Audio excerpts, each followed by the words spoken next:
오늘 이제 2022년도 이제 오늘 빼면 이제 이틀 남았네요. 시간은 그렇게 가고 있지만 어쨌든 오늘이 이제 마지막 시간으로 309쪽부터 시작하는 이 마음챙김 확립수행 결론 부분에 대해서 전체 수행을 정리하는 그러한 공부를 한번 해보겠습니다.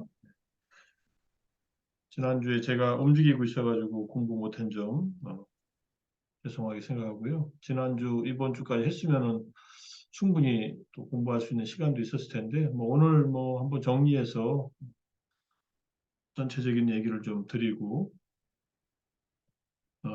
이 책에서 얻은 여러 가지 좋은 점들, 또 이 책이 갖고 있는 아날라이 스님의 그 설명에 또 좋은 점과 또 한계점도 좀 보이는 거 같이 좀 얘기 좀 해보고 그러고 싶습니다. 네. 자, 오늘은 이제 10장 결론인데, 지금까지 7가지,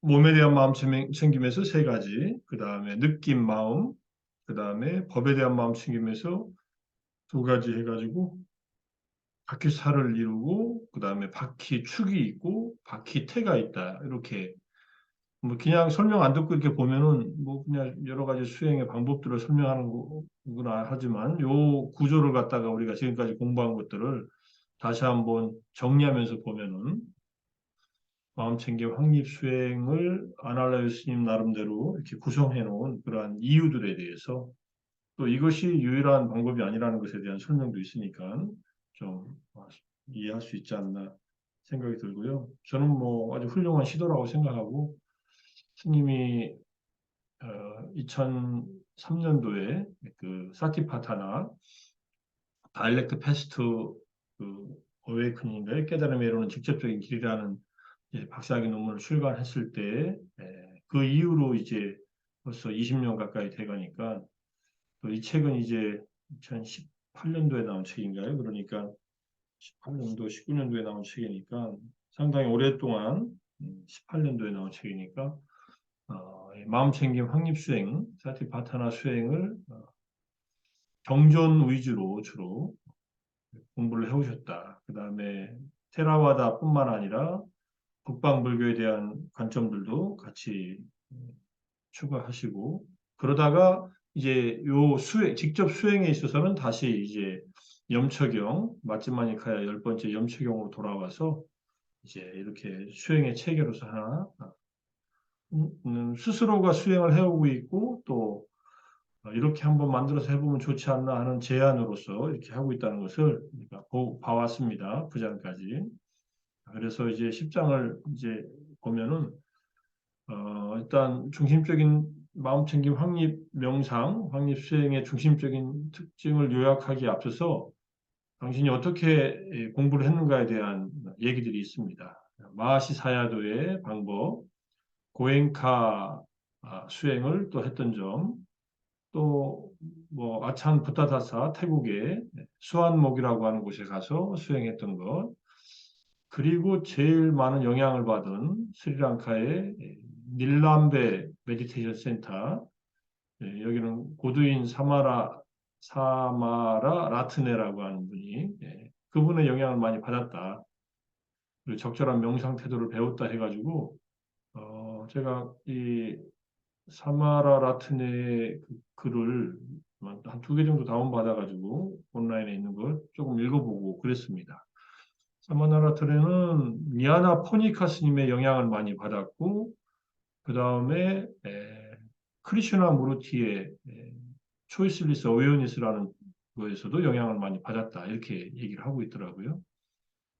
원래 명상 스승이 아니었는데 거기서 이제 관리하는 일을 하다가 나중에 명상도 많이 가르쳤고 제가 1996년도에 스리랑카 갔을 때 여기 들렸었어요.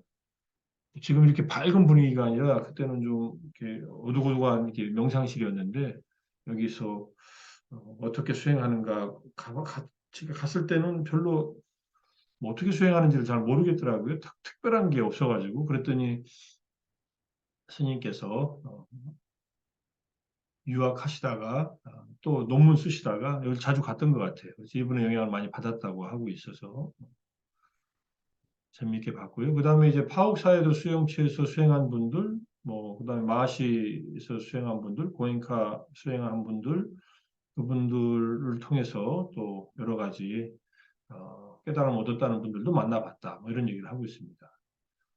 그래서 여기 이제 뭐 기본은 이제 마음챙김 확립경 마찌마니카야에 있는 10번째 경전 사티파타나 수타에 기본을 두고 있지만 여기 상유타니카에는 많은 내용들을 사티파타나 상유타 47번째 염처 마음챙김 확립 상응이라고 하는 그 안에 있는 많은 경전들을 인용하면서 경전 속에서 근거를 찾는데 굉장히 노력하고 있다. 노력했고, 그건 박사 논문에서도 자세하게 그런 내용들이 나와 있기 때문에 나중에 한번 박사 논문을 꼼꼼히 보시면은 우리말로 번역된 것에 약간 한계는 있지만 그래도 번역이 돼 있으니까 그걸 참조를 해서 뭐 보시면은 다양한 경전 속에서 어, 마음챙김 확립 명상 수행이 어떻게 제시되고 있는가 하는 것을 다각적으로 볼 수 있다 이렇게 알 수 있습니다.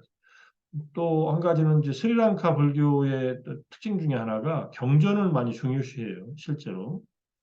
그러니까는 주석서나 또는 청정도로는 주석서의 뭐 효시적인 책이지만 주석서나 아비담마보다는 경전에 많이 근거하고 있다.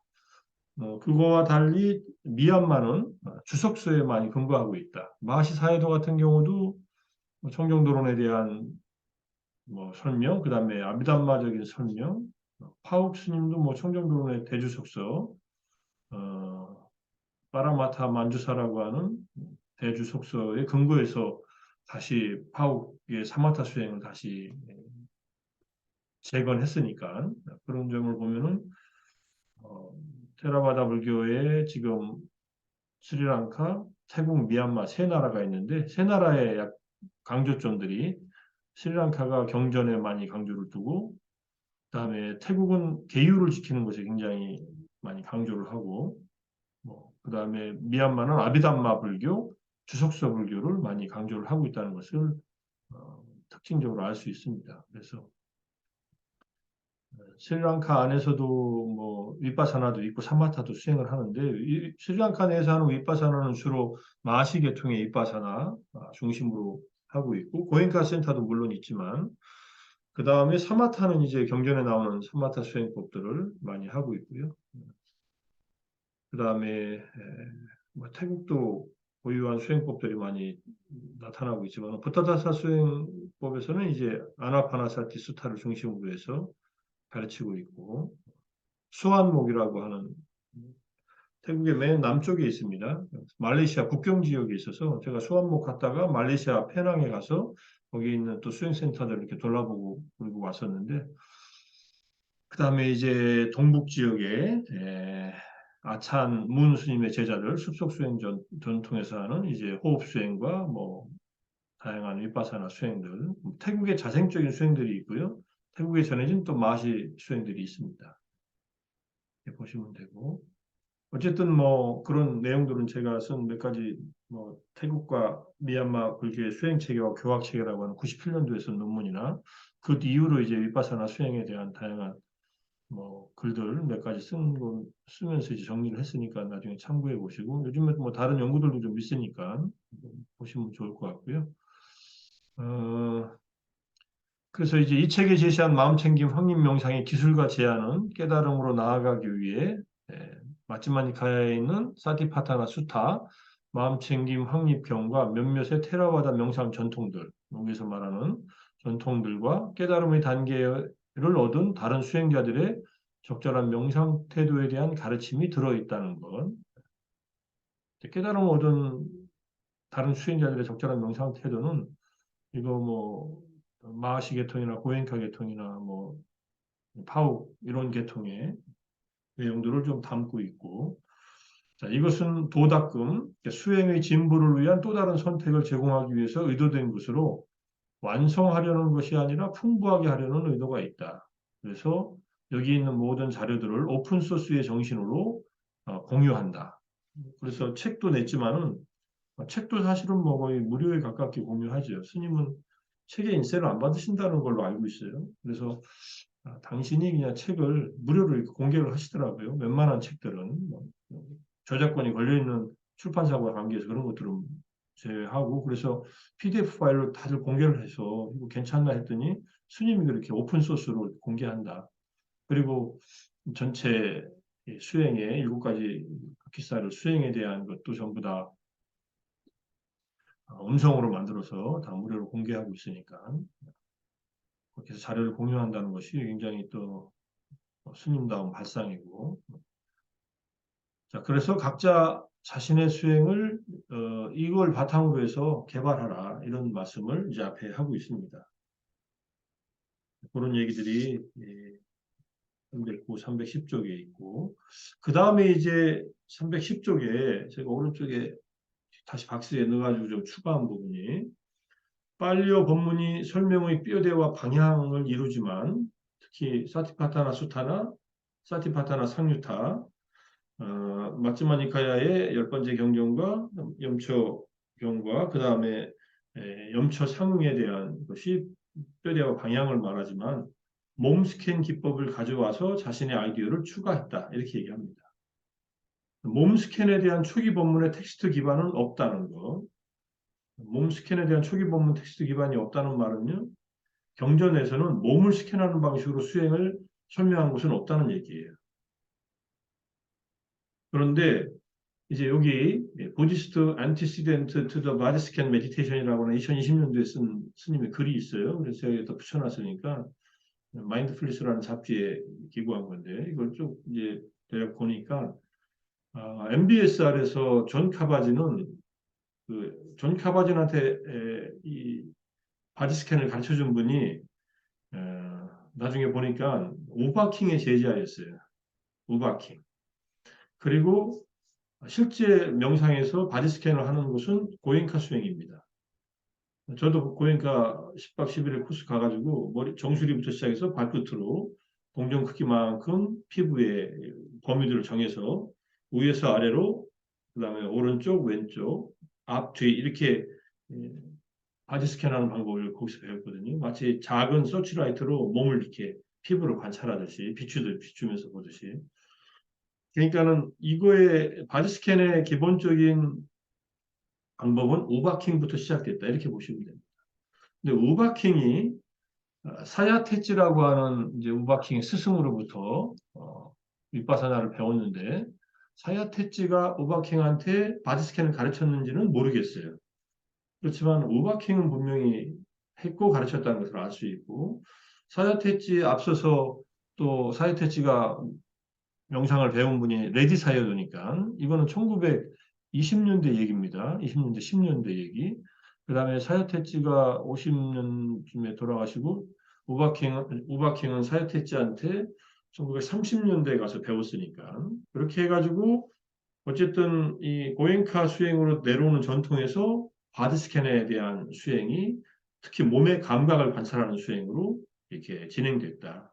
이렇게 보시면 되고 또 하나는 이제 술론사야도의 아나파나사티 이후에 몸의 감각을 관찰하는 수행이 있는데 몸의 피부에 어떤 특별한 뭐 감각을 관찰하지는 않고 몸에서 일어나는 통증을 관찰하는 걸로 수행을 합니다. 호흡을 하다가 45분간 아주 강한 호흡을 하다가 나중에 45분간은 몸에서 일어나는 감각들을 중심으로 이렇게 관찰하는 수행을 가르쳤는데 어쨌든 요거는 제가 이제 97년도에 쓴 논문 태국과 미얀마의 수행 체계와 교학 체계에서 조금 다루고 있고 그 레지사이드 계통의 수행이다라고 이렇게 하고 있는 측면에서 볼 수 있고요. 어쨌든 몸 스캔을 뭐 우바킹의 제자에게서 배운 MBSR의 바디 스캔과 그 다음에 고행카의 바디 스캔 두 가지가 있는데 이것을 응용해서 이렇게 염초경의 몇몇 명상을 보다 생생하고 직접적으로 경험하는 데 도움이 됨을 개인적으로 알게 되어서 초기 경전이 전하는 것을 수행하기 위한 개인적인 접근법을 반영해서 바디 스캔을 한다. 우리가 바디 스캔 피부, 살, 뼈, 해부적인 부분에 대한 관찰할 때도 바디 스캔으로 했잖아요. 그 다음에 지수화풍, 땅의 요소, 물의 요소, 바람의 요소, 불의 요소, 바람의 요소 할 때도 바디 스캔으로 했고, 죽음은 이제 호흡으로 돌아와서 했고, 그 다음에 이제 느낌, 감각, 몸에서 일어나는 감각을 관찰할 때 또 바디 스캔으로 하고, 어, 감각적 느낌을 관찰할 때, 거기까지는 바디 스캔하고 결합시켜서 하니까 아마 해보셨으면은 좀뭐 느끼셨겠지만 나름대로 재미가 있습니다. 재미가 있고 그렇게 해가지고 그 틀린 수행 방법은 아니에요. 그리고 경전에 없다고 해서 그런 방법을 쓰지 말라는 것도 없습니다, 사실은. 고행카 계통의 바디 스캔이든 MBSR의 바디 스캔이든 특정한 부위를 스캔하면서 관찰하는 명상과 마시 방법의 몸의 감각 관찰의 다른 점은 이제 바디 스캔을 순서적으로 따라서 한다. 고행카나 MBSR은. MBSR은 발끝에서부터 시작하잖아요. 그거는 뭐 가장 먼 곳에서부터 주의를 기울이면서 약간 상상적인 이미지네이션을 추가하면서 바디 스캔을 하고 고행카의 바디 스캔 이쪽 계통은 그냥 감각을 관찰하는 거예요. 피부의 감각을. 그래서 그렇게 감각을 관찰하는 수행을 하는 것이 순서적으로, 순차적으로 한다는 것이 하나의 방법이고 마하시 계통의 몸의 감각 관찰은 어떤 감각이 일어나든 두드러진 감각을 그냥 관찰하는 겁니다. 그러니까 사실은 초이슬리스 어웨어니스라고 하면은 선택하지 않는 어웨어니스, 알아차림이라고 하는 말을 적용하는데 더 적합한 것은 마하시 방법이에요. 그러니까 고행카 방식도 선택하지 초이슬리스 어웨어니스라는 말을 쓰는데 실제로는 선택을 하죠. 정수리부터 발끝까지 순서대로 뭐 머리, 목, 어깨 예컨대 그다음에 뭐 한쪽 팔, 팔의 윗부분, 아랫부분 손, 다른 쪽 팔, 윗부분, 아랫부분 손 이거 다 선택하는 거 아닙니까?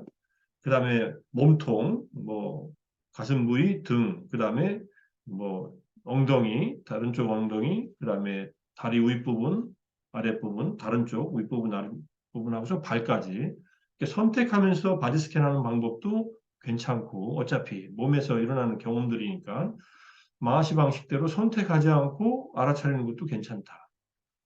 뭐, 사실은 어떤 방법을 선택할까요 하면은 저는 다 해보라고 하고 싶어요, 사실은. 해봐서 잘 되는 걸 하면 된다. 전에 한번 말씀드린 적 있나 모르겠지만 고엔카지가 1955년부터 69년까지 이제 오바킹 밑에서 수행을 배우고 오바킹이 70년인가 71년에 돌아가셨는데 70년도에 돌아가시기 1년 전에 인도로 가거든요. 인도에서 이제 윗바사나를 가르치다가 미얀마로 다시 와가지고 70년대 중반쯤에 마하시 사이도가 부릅니다. 고엔카지를. 불러서 마시사들하고 대화를 나눠요. 그게 이제 고엔카 그 홈페이지에 있어요.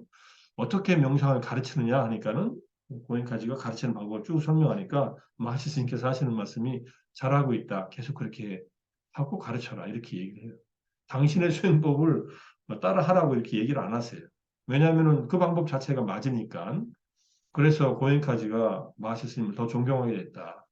약간 마음에 좀 부담감을 가지고 찾아갔다 그러더라고요. 혹시 자기가 하는 수행으로 자기는 이렇게 한 4년 동안 오바킹이라는 스승 밑에서 충분히 좋은 결과를 얻고 지금 계속 인도에서 몇 년간 밑바사나를 가르치고 있는데 혹시 스님 방식하고 다르다고 해서 스님 방식을 이렇게 또 하라고 하면 어쩔까 하는 그런 걱정을 좀 하고 갔는데 다행스럽게 자기가 배우고 가르치고 있는 방법을 인정해 주니까 훨씬 더 신심이 났다는 얘기를 하면서 그런 얘기를 하더라고요. 그래서 어쨌든 뭐 떤 방법으로 수행을 하든 수행의 방법은 기본적으로 우리 몸과 마음에서 일어나는 경험들을 있는 그대로 관찰하는 것, 바디 스캔의 형태를 띄워도 좋고 어떤 형태를 띄워도 좋은데 그렇게 에, 진행하고 있다는 것을 잘 이해를 하시고 주의할 것은 내가 하는 방법이 옳고 다른 방법은 틀렸다라고 생각하는 것은 그거는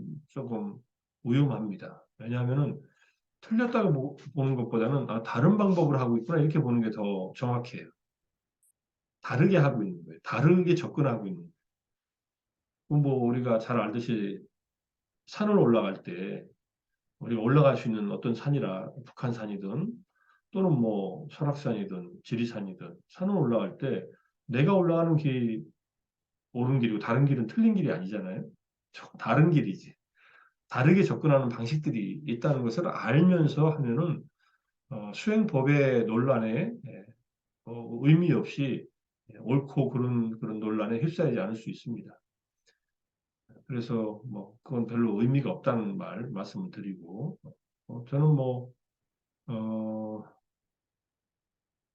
다 가보긴 다 가봤고 여기 제시되어 있는 수행해 본 것은 뭐 마하시 방법의 근본을 두고 고행카도 수행을 해봤고 부타다사 수행의 방법으로 아나파나사티는 이제 파옥에 가서 좀 해봤고 여기 캔디에 있는 닐람베 센터는 그냥 가서 들여다보고 그냥 조사만 하고 왔는데 그때는 조사를 제가 스리랑카 불교를 안 했기 때문에 스리랑카 불교에 대한 얘기는 이제 일중 스님이 하셔가지고 이제 논문을 쓰셨기 때문에 그 논문에서 보면은 조금은 나와 있습니다. 이렇게 교수님, 해서 예. 네. 아, 저 고엔카 그 11 코스가 우바킨이 시작했다고 들었는데 고엔카가 그 우바킨 코스와 다른 뭔가를 새로 넣은 것이 있습니까? 저는 모르겠지만요. 그 기본 포맷이 같다고 알고 있습니다. 같다고. 예. 예. 그리고 우바킹은 그 10박 11일 코스를 그 스승인 사야테찌로부터 배워요. 그 스승도 음, 10박 11일을 가르쳤다고 그래요. 예. 근데 이제 오바킹의 전통을 이어받았다라고 고행카는 얘기를 해요. 사야테찌는 뭐 한참 할아버지 뻘이니까.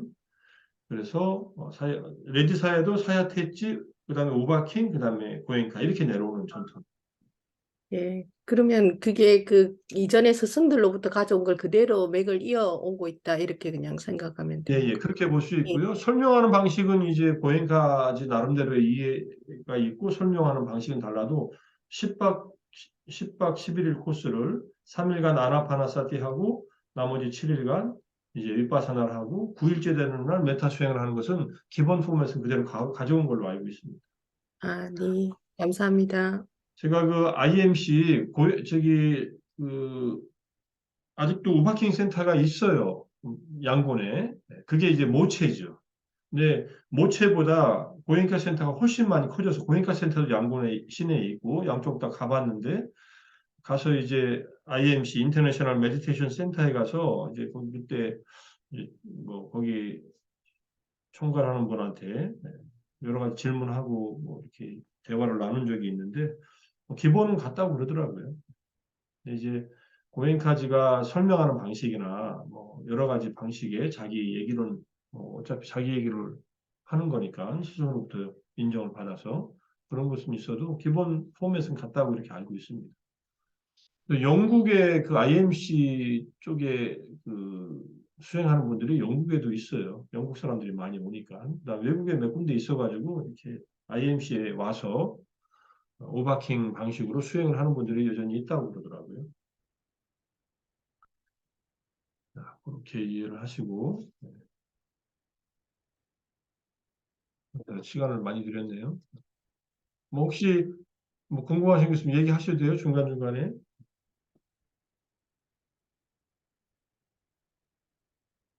뭐 저는 여기 있는 수행을 다 해보라고 뭐 일부러 권하지는 않습니다. 근데 어떠냐고 하면은 뭐 어떻게 해요? 자기가 먹어봐야 자기 입맛에 맞는 줄 알죠. 실제로.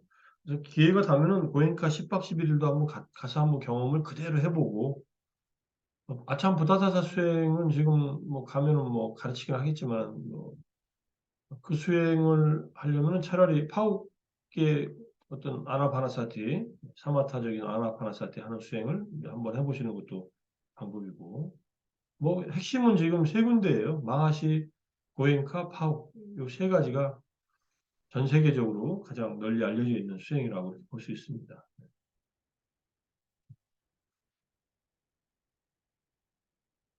그럼 넘어가겠습니다. 자, 일단 그리고 이제 310페이지 균형에 대한 얘기가 있고요. 첫 번째는 몸에 대한 마음챙김 확립에서 균형, 무엇과 무엇이 균형을 이루는가. 끊임없이 마음챙김 확립 수행은 균형이 중요하다고 얘기를 하면서 마음챙김 확립 명상의 중심적 차원 중 하나가 균형을 맞추는 것이다. 자, 이제 그래서 이제 몸에 대한 마음챙김 명상에서 이제 몸의 해부적 부분에 대한 명상은 몸의 아름다움이라고 했네요. 아름다움이라는 관념을 해체한다. 아름다움입니다. 아름다움 해야 되는데 아름다움이라고 해놨네. 수정하세요. 여기 4페이지에 적어놨다가 끝나고 내가 수정.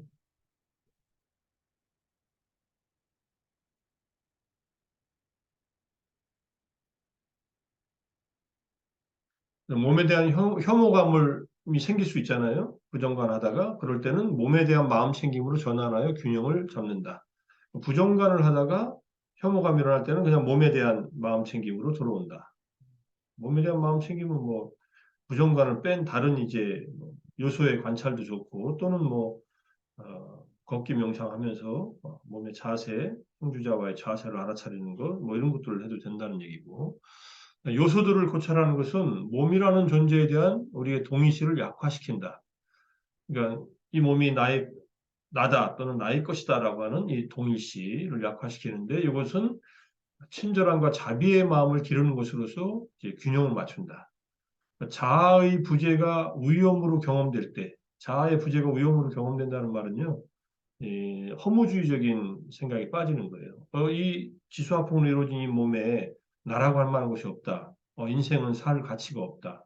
결국은 이게 물질일 뿐이구나. 이렇게 생각하면은 이게 단멸론, 허무주의에 빠질 수 있잖아요. 그럴 때는 마음을 여는 것과 다른 사람들과 연관됨을 찾아서 자기 자신에 대해서 또는 타인에 대해서 친절함과 연민, 친절함과 연민이 사실은 자비죠. 카인드니스와 컴패션인데 그래서 이렇게 해서 이제 균형을 잡는다 이런 뜻이고요.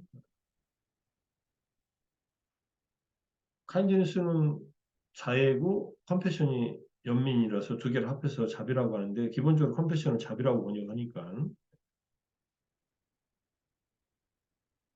자 그래서 이렇게 해서 어쨌든 제한하는 정체성의 좁은 범위에 에, 이치를 위험 속에 있는 것처럼 보이는 것은 우리가 정체성을 너무 제한하고 있어서 그렇다.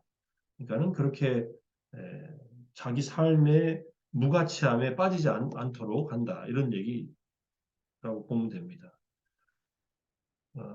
어쨌든 요소들을 고찰하면서 자아가 비어 있다. 여기서 특히 말하는 자아가 공하다는 말을 하면서 우리 삶의 무가치성을 보려고 하는 게 아니라 있는 그대로의 무아인 측면, 공의 측면을 이해하면서 그렇지만은 그 안에서도 삶은 끊임없이 이어지고 있고 지속되고 있고 타인과의 관계 속에 놓여 있고 타인에 대한 자비심, 나에 대한 자비심을 끌어일으키면서 그러한 무아인 또는 자아가 비어있는 존재로서의 자기가 거기서 일으킬 수 있는 연민심 또는 자애심을 기른다. 이런 뜻으로 균형을 맞춘다는 얘기입니다. 자아가 없다고 해서 존재가 없는 게 아니에요.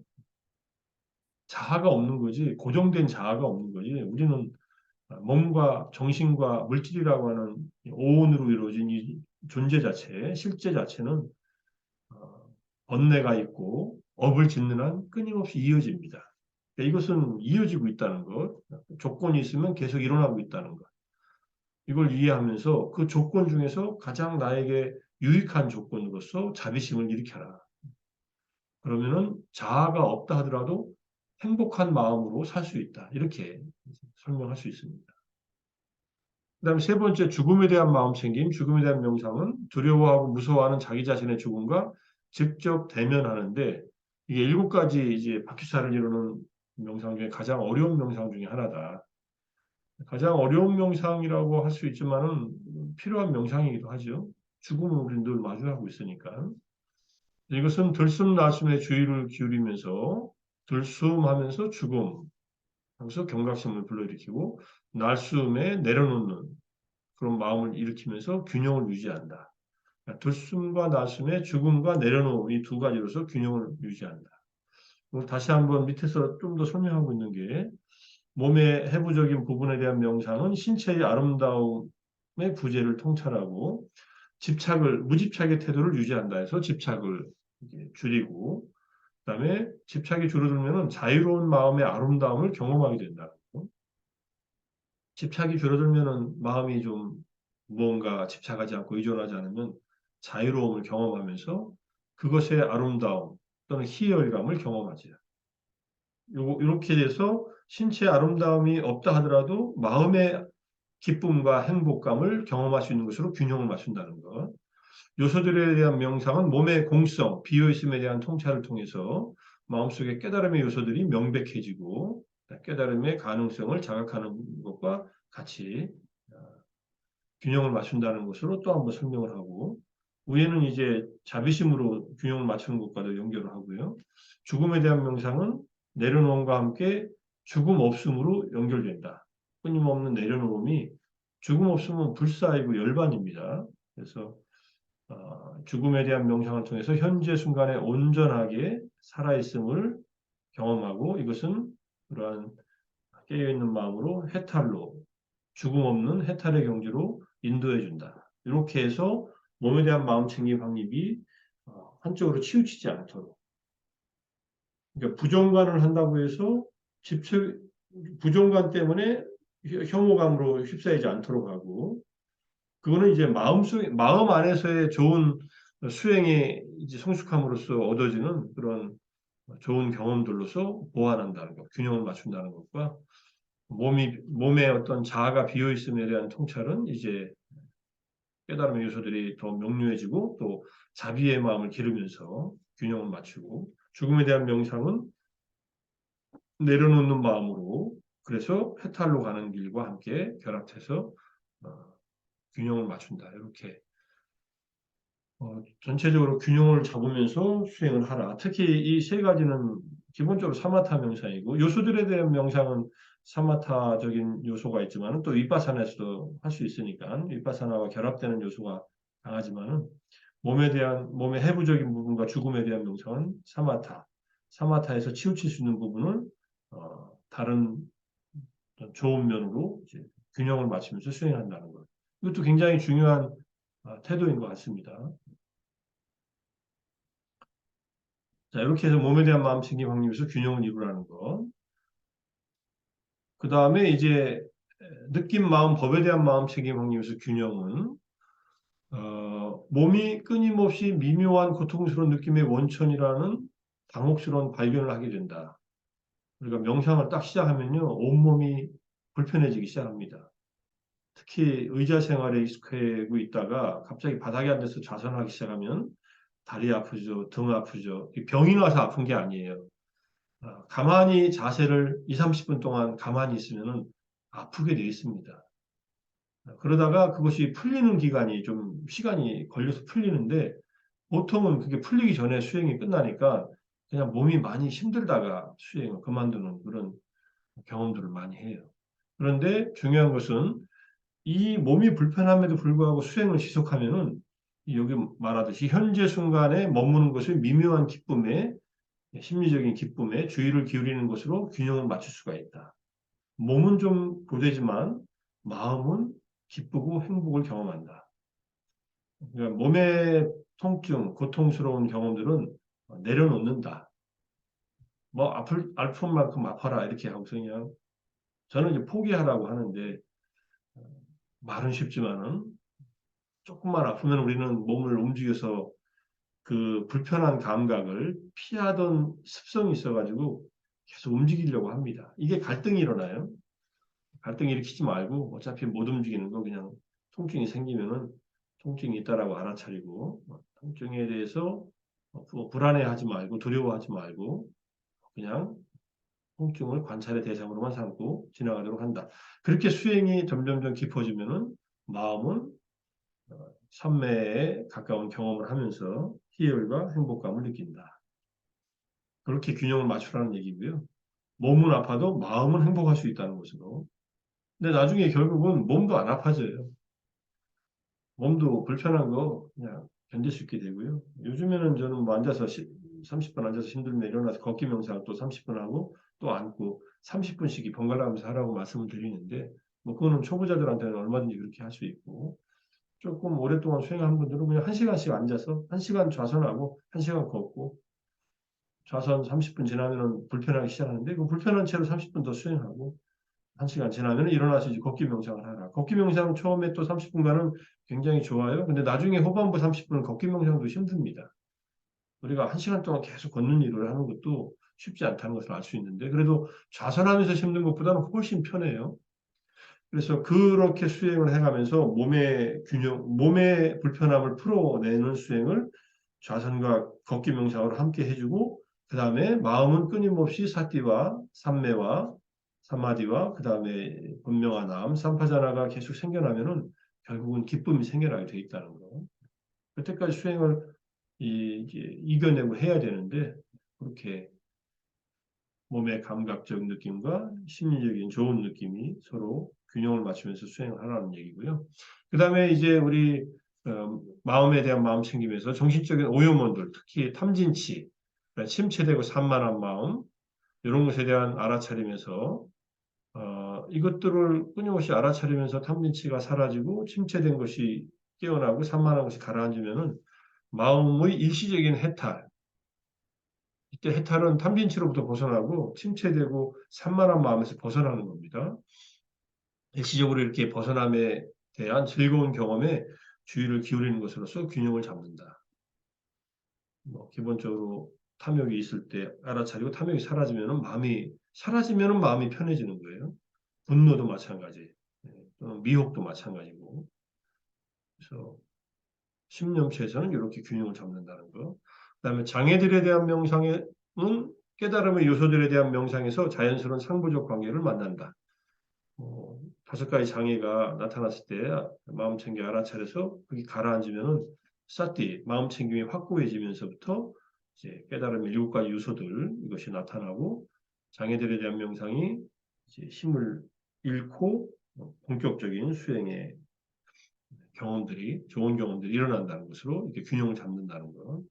이렇게 해가지고 사념초 수행에서 몸에서 일어나는 3가지와 여기서 뭐 기본적으로 그다음에 느낌, 그다음에 마음법, 신념, 신수신법의 4가지 마음챙김의 확립에서 각각이 어떻게 균형을 맞추는가에 대한 설명을 간단하게 요약해서 설명을 합니다. 굉장히 잘 요약을 한 것 같아서 이해가 안 되시는 부분 없으시리라고 생각합니다. 균형을 맞춘다는 것은 처음부터 균형이 안 맞습니다. 이건 수행을 하면서 균형이 맞춰지는 거고 균형이 맞을 때 수행이 제대로 진행된다 이렇게 이해하시면 돼요. 나 처음부터 균형 있게 수행해야지 이게 안 되죠, 그죠? 그렇게 되려면은 수행을 자주 많이 해야 됩니다. 그러면은 점점 균형점을 찾아가요. 그러니까는 좀 몸이 아파도 또는 예컨대 마음에서 화가 나더라도 또는 뭐 졸리더라도 생각이 막 일어나더라도 그렇게 당황하지 않고 그냥 또 보게 돼요. 보고 알아차리고 알아차리고 알아차리고 하면서 그런 것들이 흘러가는 풍경들을 보면서 이것들도 지나가고 사라지고 없구나.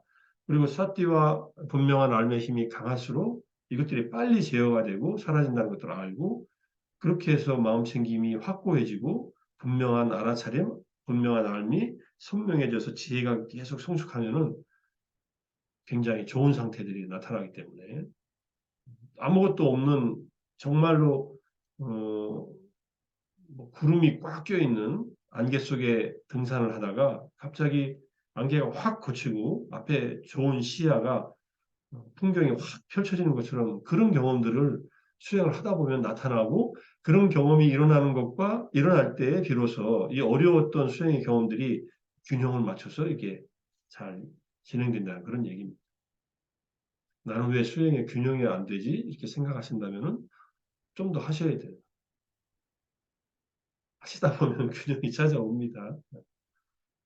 운동을 열심히 해봐야 몸이 안 아프면서도 운동 속에서 여러 가지 기쁨을 느끼잖아요. 그죠? 석준호 선생님 마라톤 뛰실 때 마라톤 뛸 때 계속 괴롭지 않잖아요. 그죠? 한 20km 정도 뛰고 나면은 그냥 뛴다 그러더라고요. 뭐 러너스 하이라고 하는 것도 있지만 그 경험을 예, 해야만 되죠. 그런 것 같아요. 늘상 그 어느 단계는 지나가야 그 다음을 가지. 예, 그 그 전반부가 늘상 지금 이야기했던 한 20km 이내 한 그런 정도가 제일 힘들었던 것 같아요. 그러니까. 보통은 20km를 뛰기도 전에 다 우리는 뭐 연습 안 하는 사람은 뛰지도 못하고 그걸 지나가야 그 후반부가 어, 몸의 통증 자체가 크게 아프긴 아프겠지만 또 일어나는 뭐 엔돌핀이 분비가 되든지 심리적으로 굉장히 좋은 상태에서 뛰게 되니까 수행도 기본적으로 같은 원리로 작동한다고 보면 됩니다. 처음부터 잘 돼가지고 행복하고 그런 경우는 쉽지 않거든요. 부처님은 그 행복한 길을 찾아서 가라고 얘기하신 거예요. 특히 사마타 수행을 통해서 그 희열과 기쁨, 행복감을 느끼면서 그걸 바탕으로 해서 윗바사나로 가라. 당신이 수행하면서 느낀 거니까. 우리가 수행을 통해서 얻어지는 희열과 행복은 집착하지 않는 한 부작용이 없다. 집착은 어떤 것이든 집착 자체가 부작용을 야기합니다. 집착하지 않으면 처음에 나타나는 이 예컨대 여러 가지 힘든 경험들은 짜증내지 말고 화내지 말고 맞이하고 수용하고 그다음에 좋은 경험들은 집착하지 말고 내버려 두고 원리가 보면 간단해요. 처음에 거부하지 않는다. 그 다음에 집착하지 않는다. 그러니까 평정심, 이 균형을 유지하고 딱 이제 우리 지난번에 칠각지 수행할 때 카누를 타고 강의 한가운데에서 바다를 향해서 카누를 저어나가는 그 방식대로 가라앉으면 고양시키고 너무 고양되면 가라앉히면서 칠각지의 세 가지를 균형 있게 저어나가면은 좋은 풍경들을 경험하면서 이미 칠각지가 경험됐다는 것 자체가 수행에 상당한 진전이 있었다는 얘기니까 그렇게 이제 계속 수행을 균형을 잡아가면서 하라는 그런 얘기라고 볼 수 있습니다.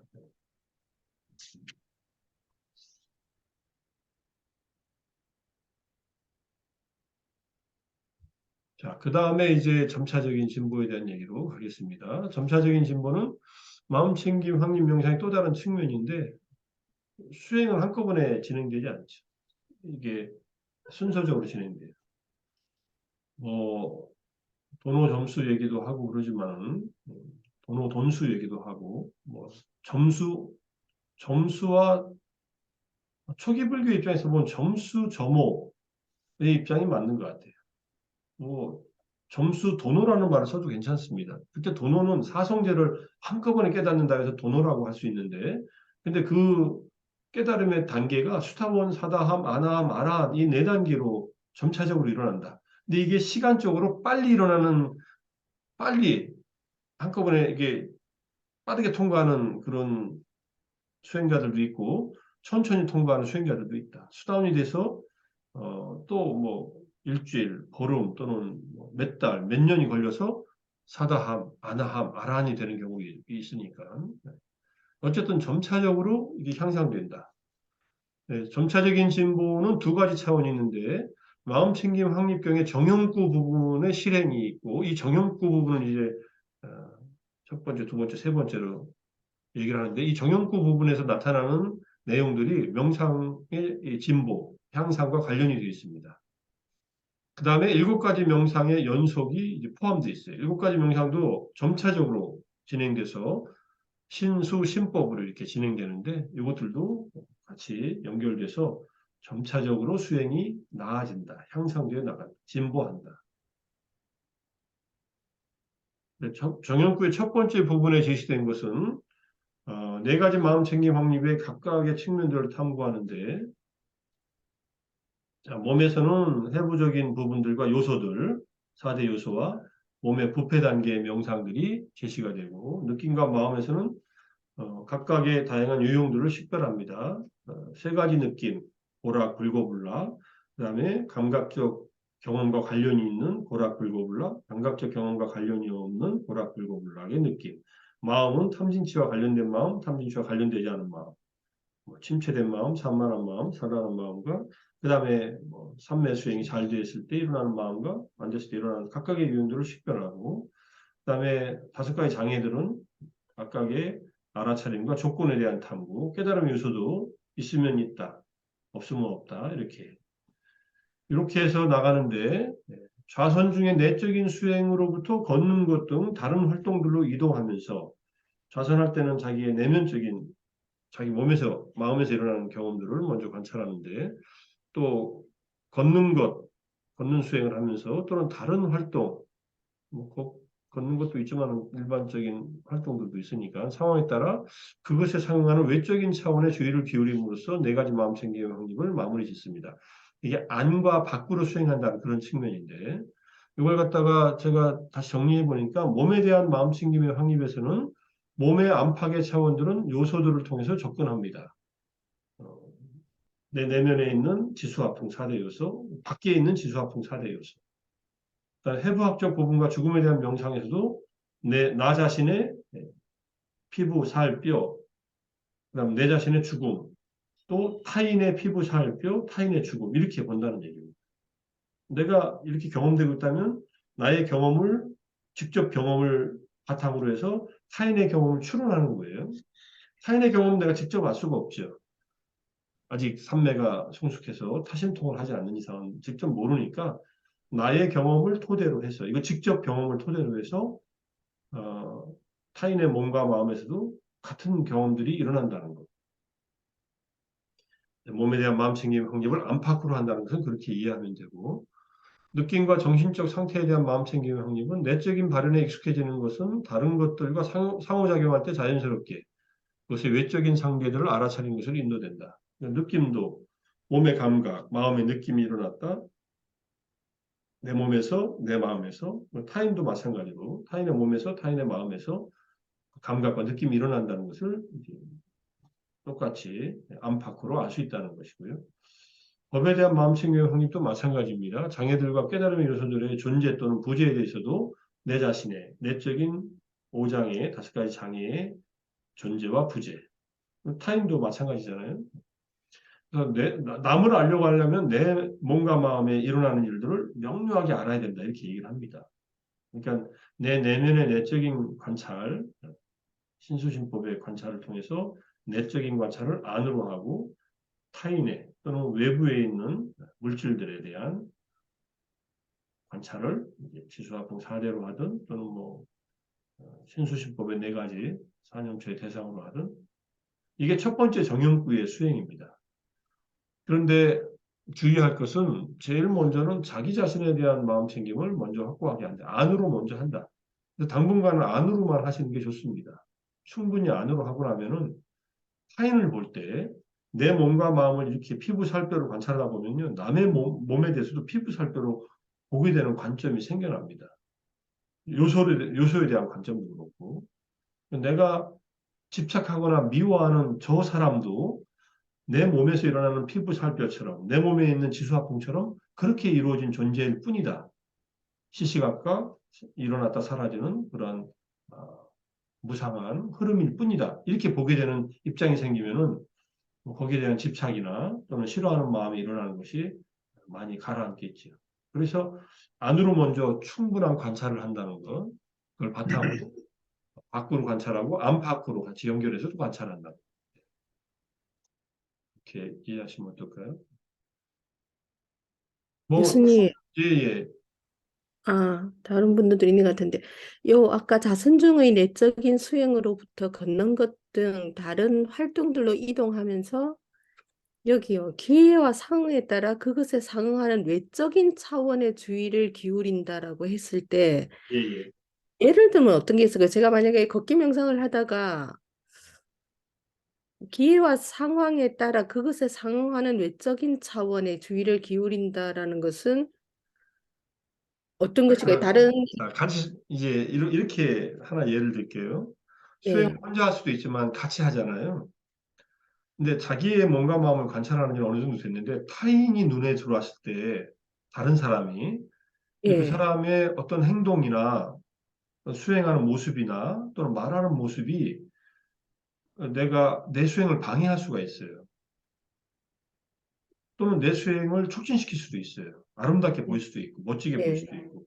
그럴 때에 그런 기회가 왔을 때 내 내적으로 피부, 살, 뼈 했듯이 저 사람의 몸에 대해서 피부, 살, 뼈 이렇게 볼 수 있는 기회를 잡으라는 얘기예요. 그, 그러니까 여기서의 외적인 차원의 주의를 기울인다라는 것은 그 외적인 어떤 대상이 나한테 주는 것을 이야기하는 것이 아니라 정말 안과 박이라고 해서 다른 사람을 똑같이 나를 그렇죠. 관찰하듯이 관찰한다. 이렇게 봐야 되는. 그렇죠. 예. 예, 그런 기회가 명확히. 왔을 때. 근데 예, 우리가 그것을 이제 청정도론에 그 아란이 된 스님 그 얘기는 여러 번 이렇게 말씀드린 적이 있는데 스님께서 산속에서 사시다가 탁발하러 내려오시는데 부부싸움을 하고 나서 여성이 산속으로 산속으로 이게 들어가가지고 스님이 오니까 스님 앞에서 웃음을 지으면서 약간 유혹하는 마음으로 스님을 바라보고 웃고 있어요. 그러니까 스님이 이 발을 들고 이렇게 아래를 내려다보고 가다가 이렇게 고개를 들어서 딱 봤는데 그 여인의 웃는 이빨이 딱 보인 거예요. 그럴 때 스님이 늘 하고 있었던 이 백골관, 예컨대 부정관을 하고 있었으니까 그 흰 이빨을 보는 순간에 온 몸에 뼈가 쫙 보였다는 거예요. 이게 밖으로 관찰한 건데 그 그래서 여인으로 보지 않고 뼈무더기로 보였다는 거예요. 그리고 그 삼매에 집중이 일어나면서 바로 지혜가 열리고 아라한이 됐다고 이렇게 얘기해요. 그리고 이제 밑으로 쭉 내려가서는 남편을 만났어요. 남편이 이제 부인이 산으로 올라가 버렸으니까 쫓아왔어요. 그러니까 스님 혹시 이런 여인을 못 봤습니까? 하니까는 스님께서 기억하시기를 그 여인인지는 잘 모르겠는데 뼈무더기는 봤다고 이렇게 얘기를 하세요. 뼈무더기가 죽은 뼈무더기가 아니라 이 이빨을 통해서 백골관을 했던 이 몸이 전체가 뼈로 보였던 그것이 이제 나타났던 거죠. 이렇게 이제 기회와 상황에 따라 그런 관찰이 가능해진다는 거죠. 그래서 그거는 이제 직접 청정도로 나타나는 사례니까. 이거는 늘 자기의 내면적인 관찰을 안으로 하고 있어야만 밖에서 대상이 보일 때 흰 색깔을 통해서 백골을 관찰하는 그러한 수행이 이제 드러나겠지. 근데 이것을 뭐 일부러 할 수도 있습니다. 만약에 한다면 누군가 나에게 기분 나쁜 언행을 할 때 그냥 그 사람의 말이 들리니까 듣지만은 피부, 살, 뼈 이렇게 해볼 수도 있고요. 그다음에 땅에 여서 바람에 여서 지수 아픔, 땅에 여서 물에 여서 어, 물에 여서 바람에 여서로서 한번 관찰해 보는 거죠. 내 내면을 관찰하듯이. 그럴 때 내가 저 피부 살뼈로 되어 있는 저 몸, 지수 아픔으로 이루어져 있는 저 몸에 대해서 내가 화를 낼 것인가? 아니면 저 수시로 지금 분노가 일어나서 못 참고서 막 욕설을 퍼붓는 저 마음에다가 지금 화를 낼 것인가? 저 마음도 시시각각 변하고 있는데 이런 이제 여유가 생길 수 있지. 그런 기회에 한다면 그렇게 설명을 드리고요. 그러니까 부처님은 뭐 늘 그렇게 하고 계셨으니까 사람들이 당신한테 욕해도 화가 안 일어나죠. 저 사람 욕하는 사람의 마음에 불편한 것에 연민심을 일으키고 평정심을 유지한 채로 얘기를 듣다가 그 사람한테 가장 적합한 얘기를 해주고 그렇게 이제 가르침을 피신 거지.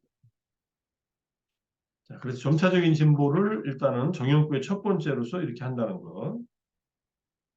그 다음에 정연구의 두 번째 부분은 일어나고 사라지는 것을 관찰하는 거예요. 일어남을 관찰하고 사라짐을 관찰하고 일어나고 사라짐을 관찰하는 것.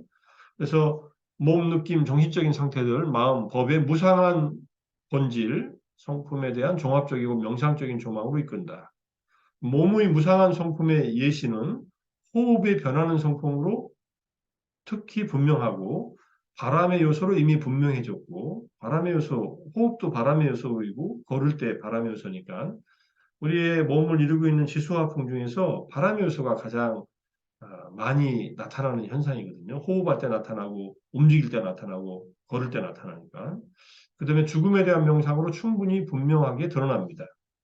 몸의 무상한 이 본질이 호흡과 그다음에 바람의 요소와 죽음 이 세 가지로서 분명하게 드러나고 그다음에 느낌과 마음의 요소에서도 계속 이 무상한 것이 일어나죠. 느낌은 얼마나 빨리 일어났다 사라지고 마음은 그보다 더 빨리 일어났다 사라지고 그다음에 장애들과 깨달음의 요소에서도 이 일어나고 사라지는 것 이것이 계속 연결돼서 명상되는 현상들의 어떤 발현이든 무상한 이 성품에 대한 일반적인 이해로 계속 깊어지죠. 무상성의 주제로 이 두 번째 정욕구에서 나아간다. 결국은 앞에서 안팎으로 관찰을 통해서 있는 그대로의 그 특성대로 관찰했다면 여기서는 이제 보편적인 특성이 관찰되는 거예요. 무상한 것. 관찰한 명상을 통해서 관찰된 또는 마음챙김의 대상이 된 모든 경험들, 현상들은 끊임없이 일어나고 사라진다. 일어나고 사라진다. 그렇게 보면은 이제 무상에 대한 일어나고 사라지는 것에 대한 정형구의 두 번째 부분으로 이제 진전되는 겁니다. 뭐 이건 그렇게 어렵진 않은데 무상하다고 생각하는 게 아닙니다. 무상함이 드러나는 거예요. 무상하다고 생각하면서 수행하면요. 관념 속에 자꾸 빠져요. 인생은 무상하다라고 생각하는 것은 관념적인 무상이에요. 인생이 내가 이렇게 60까지 살아와서 이렇게 늙었구나, 무상하구나 이렇게 생각하는 게 관념적인 무상이에요. 그럼 젊었을 때는 안 무상했고 늙으니까 무상해요? 어린아이들은 안 무상하고 청소년기는 안 무상하고 이제 노년기가 돼서 뭐 삭신이 여기저기 아프고 눈도 침침하고 머리도 빠지고 이러니까 무상한 건가요? 그냥 무상함 속에 있는 겁니다. 그러니까 실제로 무상한 것을 체험하는 것은 예리한 사티와 그 지속적인 사티와 예리한 관찰 이걸 통해서 무상이 그냥 드러나져요. 마음으로 무상하다고 생각하는 그 무상들은 관념이다 이렇게 이해하시면 돼요. 근데 그 관념이 실제적인 무상성을 이해하는데 도움을 줄 수 있지만 관념으로만 파악하면은 무상을 제대로 못 봐요. 직접 관찰을 해야 돼요. 일어나고 사라지는 현상들에 대해서. 그래서 정형구의 두 번째는 무상함을 통해서 보편적인 특징, 삼법인의 무상고 무하로 가는 무상을 먼저 관찰하게 됩니다. 그 다음 정형구의 세 번째 특징은 신수신법이 있다는 것을 분명하게 아는 겁니다. 있다는 것. 자, 첫 번째 마음 챙김의 확립.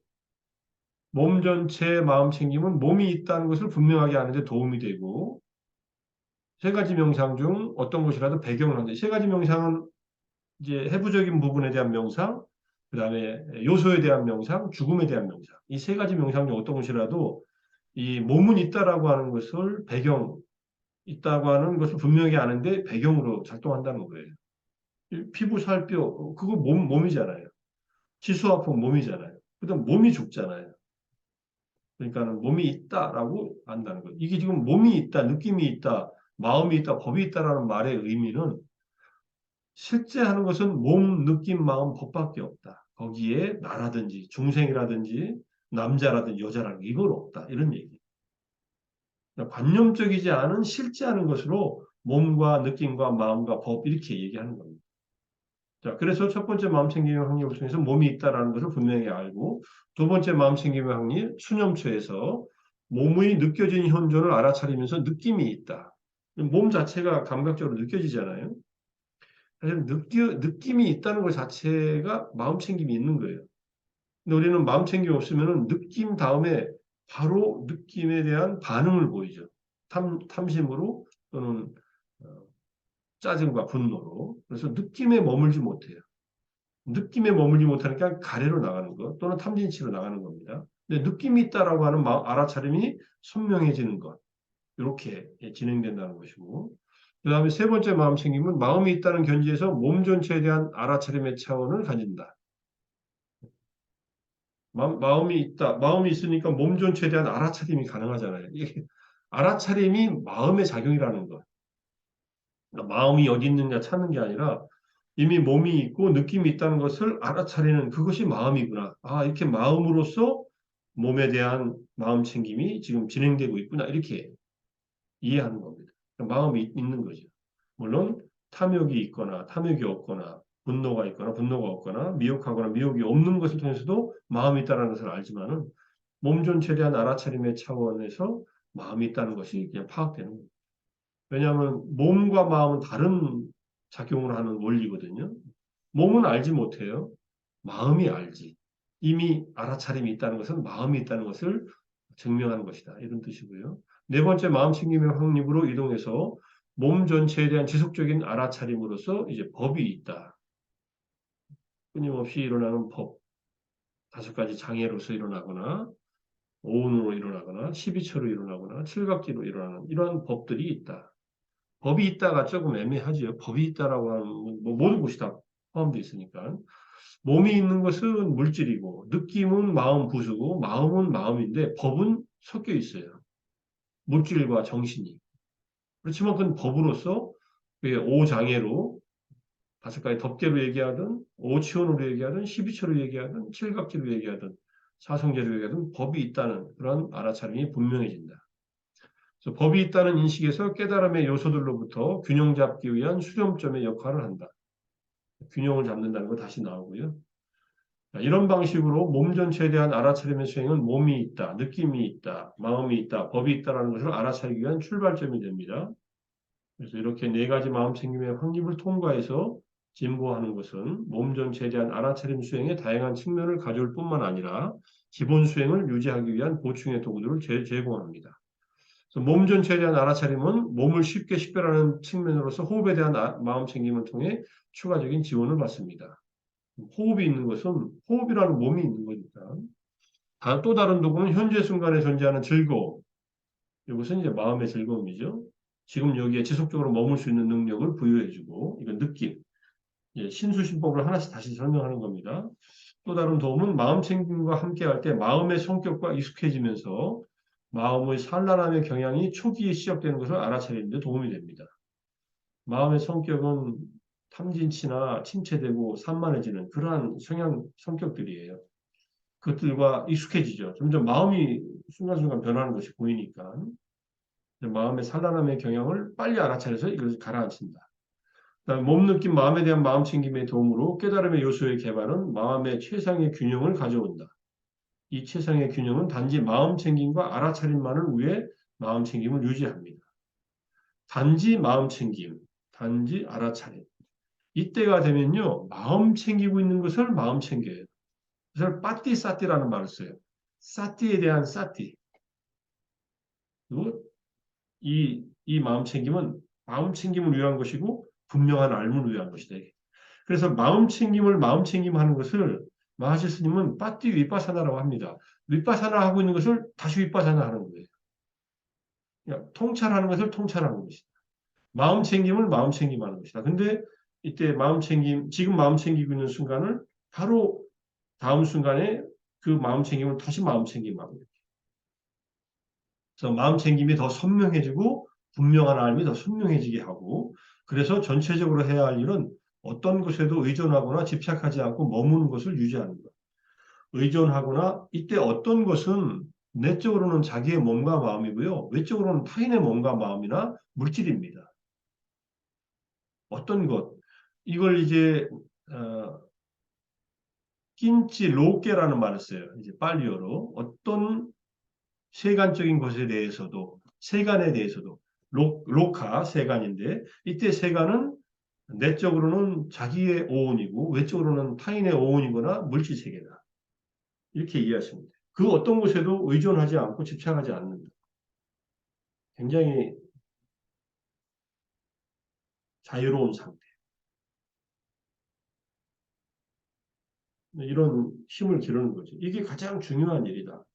이게 마음챙김 확립수행의 바퀴태에 해당하는 거예요. 의존하지도 집착하지도 않고 머무는 것, 사는 것.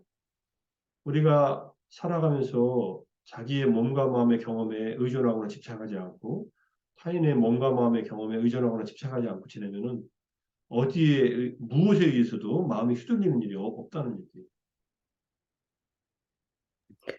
교수님, 예, 이 밖으로 수행하는 것에 대해서 제가 한 번도 사실은 해보지를 않아서 만약에 제가 지금 이렇게 이제부터 시작을 한다라고 했을 때는 그러면 똑같이 신수신법 이 처음부터 몸에 대한 관찰부터 시작하는 것이 좋습니까? 그게 제일 분명하니까 좋겠죠. 아, 그러면 만약에 제가 길을 가다가 어떤 상황을 보게 되었는데 그 어떤 사람이 다른 사람을 부당하게 이렇게 뭐 이렇게 협박을 한다든지 이런 상황을 보게 되었을 때 먼저 저는 내가 어떻게 느끼는가를 마음 챙김하고 내 내부에서 일어나는 거. 예. 그다음에 그것을 보면서 그 사람 뭐 가해자나 피해자가 있을 경우에 그 행동을 어떻게 하느냐는 지금 다른 문제고 우선 마음 챙김을 할 때 그 사람의 그 몸 이렇게 스캔부터 하는 것이 처음에 시작하는 것이 맞다라는 거죠. 저 사람 왜 이렇게 행동하지? 이런 생각을 하는 것이 아니라.